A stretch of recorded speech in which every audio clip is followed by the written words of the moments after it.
Hey everyone, Voodoo here, and today I'm doing the next of the tier list. This is going to be the healer tier list. Just going over the healing specs and how I think they're going to be in M Plus and Raid. Now again, everything's going to be viable, everything can be done on anything, so don't use this kind of as a book of law to, exclude people from your groups or whatever, but this is kind of just me ranking them in a vacuum about how I think they'll perform relative to each other on a player of equal skill. For people who are in the higher upper key range, so like 21 to 27, 26 or so, and also in the Mythic Plus, not Mythic Plus, Mythic Raids for people who are outside of like the top few hundred guilds in the world. So yeah, that's this today. I will have DPS ones out over the next few days as well as some other Season 4 content. So if you like that, subscribe, leave a like, leave a comment down below, and enjoy the video. We're going to start off with the Mythic Plus tree. Now again, I just want to reiterate, everything is viable and everything can be done to do any content that you want. What I'm doing here is ranking them in a vacuum essentially based on how powerful I think they'll be in the meta, but everything is viable and everything can be done to any key level. And again, this is like the mid to high 20 to 25, 26 range. So first, we're going to start with Disc. I do think Disc is one of the worst healers for M Plus this season. Arguable between D and C, depends how bad you feel, but I'm going to put them in D for now.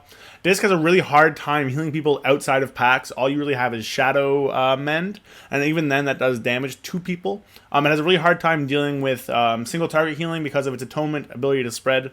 It does have powerful cooldowns in like Barrier and stuff like that, and it also has the priest ability to give PI, to give Fey Guardians if needed, and also to bring the Kyrian boon. However, Holy just does all those things better. I guess also it just kind of loses up to Holy, and Holy is just a much better healing spec for Priest. Their AoE damage is low, their single target damage is pretty low, and their ability to respond to healing and damage spikes is also not great.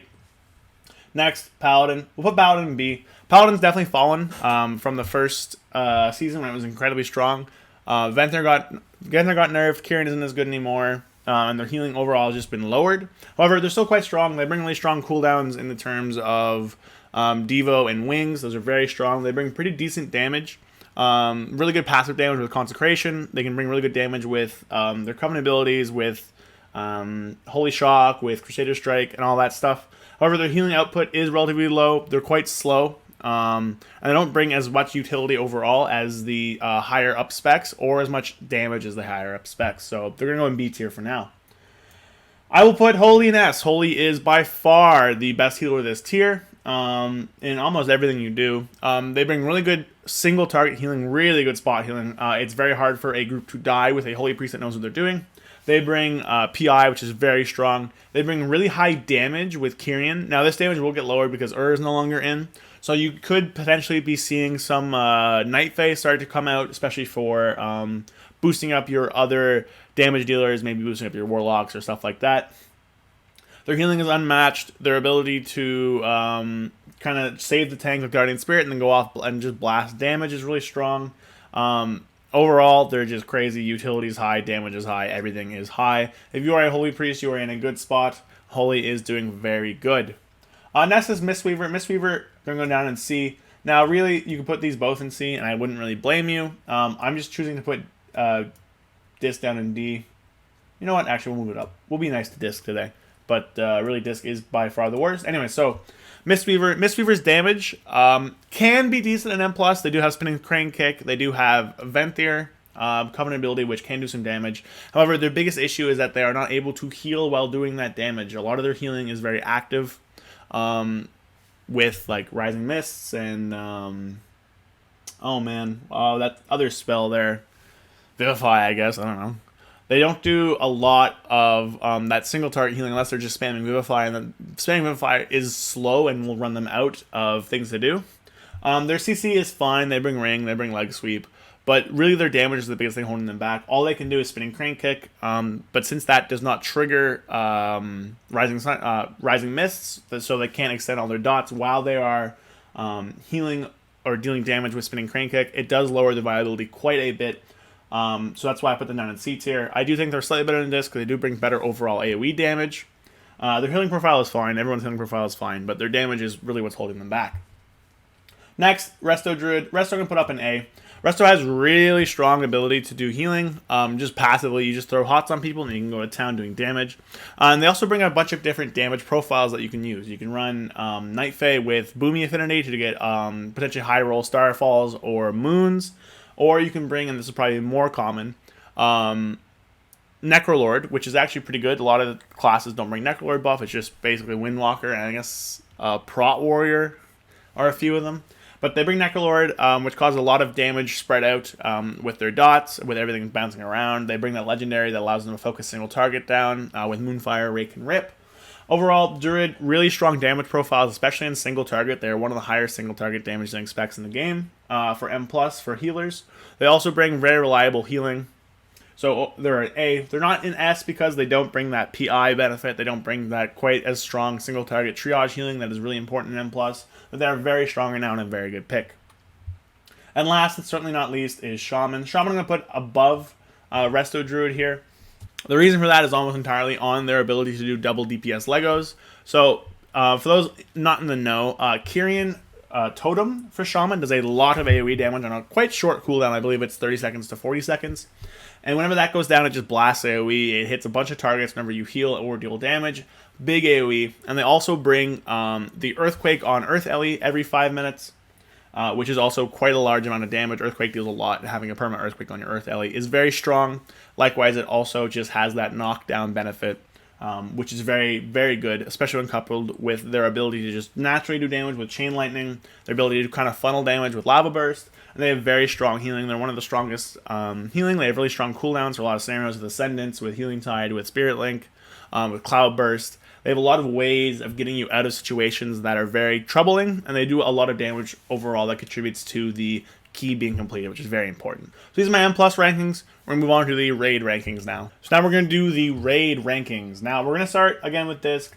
Disc, I don't think is in the best spot overall. I believe it goes either in B or C. We're going to leave it in C for now. See how I feel about that. Disc doesn't really have a niche anymore. After the kind of brutal murder of Spirit Shell, it left them without really anything that they excel at or anything that they're incredibly good at. They do bring very decent healer damage. However, since I'm not doing this for world first rating, this is kind of like people who get CE outside of the top few hundred guilds, you know.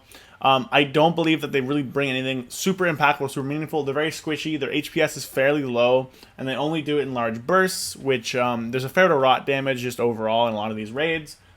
3 raids leads to a very wide array of things that you need. They were really good in Castle Nathria, but back then Spirit Shell was absolutely insane, and I just don't see them or think that they'll be bringing the same utility as they did then. Barry's really good, but other than that, I don't think they bring a lot to the table. Next up is HPAL. HPAL, I'm going to put up in, this is a close one, either A or B. It really depends on how you think of things. If we're looking at just healing here, I would put them in B, but because of their really strong DR, I would put them in A. So HPAL has lost a lot. A lot of their damage is lower. Ashen is worse than it used to be. Their mana efficiency is worse. Their healing output is worse. But they still have really strong DRs. They still bring okay damage, which again isn't super impactful, but is still useful. And Ashen is still one heck of a cooldown. But I do think that while their DR utility is A tier, I think their healing is just less good than other things, especially in these faded raids, which are much easier and everyone's done them before. I don't think they're as impactful as some other things can bring. You can argue this is either A or B, and I could believe you and see you on that one, but we're going to leave it down in B for now. Next up, H-Priest, easy S tier. They bring the same things that Disc Priest does in terms of utility with Fae Guardians, with Grips, with Stam Buff, and with PI, which is very important. They obviously don't bring Barrier, but they do bring really incredibly high HPS. Their cooldowns are crazy busted. They bring really strong triage healing, which is a really good niche for you to have. They can do really good damage when they're off healing. Overall, H-Priest, incredibly good. H-Priest is always going to be really good to pick up.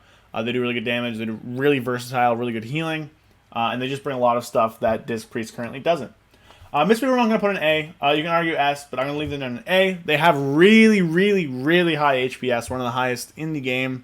But they are locked to being in melee. So there are downtimes where you cannot hit the boss, which does happen. They can't really do a lot.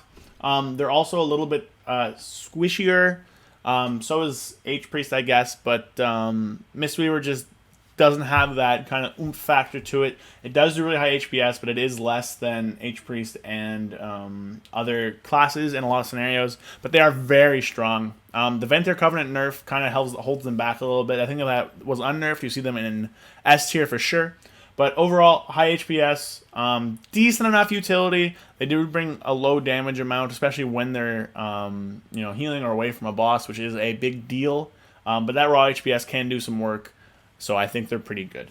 Next up, Resto Druid, easy S tier. Resto Druid pumps, absolutely destroys in HPS. You can see Resto Druid just blow up the meters very easily. A very versatile toolkit, really good at raid healing. Their weakness is in spot healing, which I think is what makes them really good with, in combination with Holy Priest, right? Because both are really good at the thing the other one's worse at. So this combination is kind of going to be one of your really good healing cores. Their cooldowns for Resto Druid are a little lackluster in terms of Trank. Trank can be good and is very useful in certain scenarios, but the scenarios it's good in are less wide-reaching than a lot of other things. But, their tier set's very strong, getting all these tree procs, especially in in conjunction with Convoke, can lead to some really, really, really high HPS every minute or so, and they have really good ability to kind of blanket the raid with their HOTS. Last up, Shaman. Shaman's going to go in A tier. They bring really good HPS. They do bring really good cooldowns for certain scenarios. You have your Healing Tide totem. You have Cloudburst for really frequent high burst. They have really good group healing with Rain. They have really good healing with Spirit Link, really good tank personal or raid cooldown. And their tier set brings a lot of chain healing, which really works well with their totems. They're not up in S tier. They do have some weaknesses. Their HPS isn't going to be quite as high or quite as good as some other things. Their damage reduction is probably one of the better ones right now, just because of the rest of the kit they bring. Holy and Disc kind of have lower overall HPS and just kind of other issues that Shaman doesn't really have as much. They bring Wind Rush, which is very useful, and they can do some pretty good damage. So overall, I do think that Shaman is an A tier one. But again, I could see this also happening with Holy Paladin up here, Shaman down here, or maybe these two up here. But we're going to go with this. This is kind of what I think the healing meta for raids will be, just based on healing numbers and some utility. I think these will be good. Obviously, any healing spec you pick will be good and can be used in any scenario, but these are my guesses for the tier list. So those are my thoughts on the healer balance for Season 4 of the Shadowlands. Let me know what you think. I'm pretty sure this is what it's going to end up being, but, of course, I can be wrong. Leave a like, leave a comment if you enjoyed, leave a comment down below telling me how I did. Do you think I'm wrong? Do you think I'm right? And please be sure to subscribe. It really helps me out. Small channel. I just want to thank everybody for watching the videos, for supporting me, and I will see you guys all next time.